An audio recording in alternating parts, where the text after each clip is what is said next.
Hi, my name is Paul Sargent. Welcome once again to AP Government. This is the second in our series on interest groups. In the first video, we took a look at what interest groups are, and we took a look at some theories about how they actually function within our American democracy. This part two is going to answer one very simple, and yet you'll find maybe a little bit more complicated question. And that's, what makes interest groups successful? Why are some interest groups more successful in getting their ideas on the policy agenda, whereas some interest groups are less successful? Well, I'll give you the big picture. Every interest group has their own advantages. Some have size, some have intensity, some have money, and some have the power of law behind them. And we're going to take a look at each one of these to try and see how they work. So here we go. What makes an interest group successful? So there are many routes to success for interest groups, the first of which is size. Okay? As the population has grown throughout the years, more and more people have divided into more and more groups. And those large groups actually have a disadvantage. Small groups are more successful in pulling their people together and getting their interests met. Now, consumer groups, groups that have a lot of people that are possible, have huge what are called potential groups. But the actual groups of people who show up to make a difference is much smaller, meaning that basically you're riding against the wind here, right? You also have a free rider problem. And the free rider problem means this: if the government passes a law that helps out everybody, Clean Air Act for example, then we're all going to enjoy clean air. And so there's a tendency to sit back and say, hey, someone else will do it. I don't have to really worry about it. And so you get these small groups of people who come together and protest. Now, corporations, we've found, have a real advantage over consumer groups. But we also have to understand that there are needs for the whole community. So how do you overcome the free rider problem? The greatest example of this is the AARP, the American Association for Retired People. They basically represent everyone who's retired, and they offer benefits to their members for becoming members. If you pay your dues, you get discounts on travel and health insurance and lots of other things, encouraging people to sign up.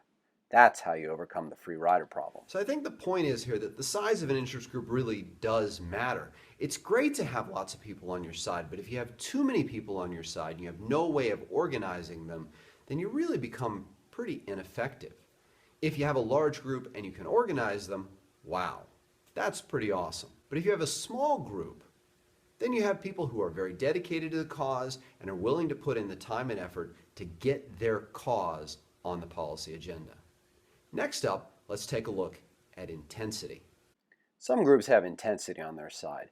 This means that they represent some issue which is really emotionally charged. And if people are emotionally charged, you can really easily organize a large group. And so we've seen a lot of single interest groups rise up recently, and they've been pretty successful. So yeah, intensity is pretty important. Some of these issues are really hot button issues. They're issues that polarize the country. And when people get into those issues, they really put in a lot of time and effort because they feel so deeply about them. And they'll continue to push and push and push and push for their ideas to be recognized. So that's important. What might also be important is financial resources. Money. You get such a bad reputation sometimes. I mean, hey, it's great to donate money, and certainly some interest groups have more than others. But every time you're given to candidates, people think those candidates are corrupt. Oh well. Let's just say that the big businesses have money and they have influence. Now, so yeah, money can be a big force in politics, and of course, that brings up a whole issue of exactly how money is used. But we also need to understand that in order to contribute money, interest groups have to create what are called political action committees, or PACs. Very misunderstood concept. Okay, so here's the real simple overview of this. An interest group, as we know, is a group of people who have the same interest. They try to influence policymakers. In order to donate to campaigns, federal law forces them to create a subgroup within their interest group called a PAC, or a Political Action Committee. And that group can raise money and donate to candidates. Does this cause corruption? Can they buy candidates? Can they put candidates in their pockets that'll do whatever they tell them to do? Or is money simply a reality and it doesn't actually have all that much influence? Let's take a look.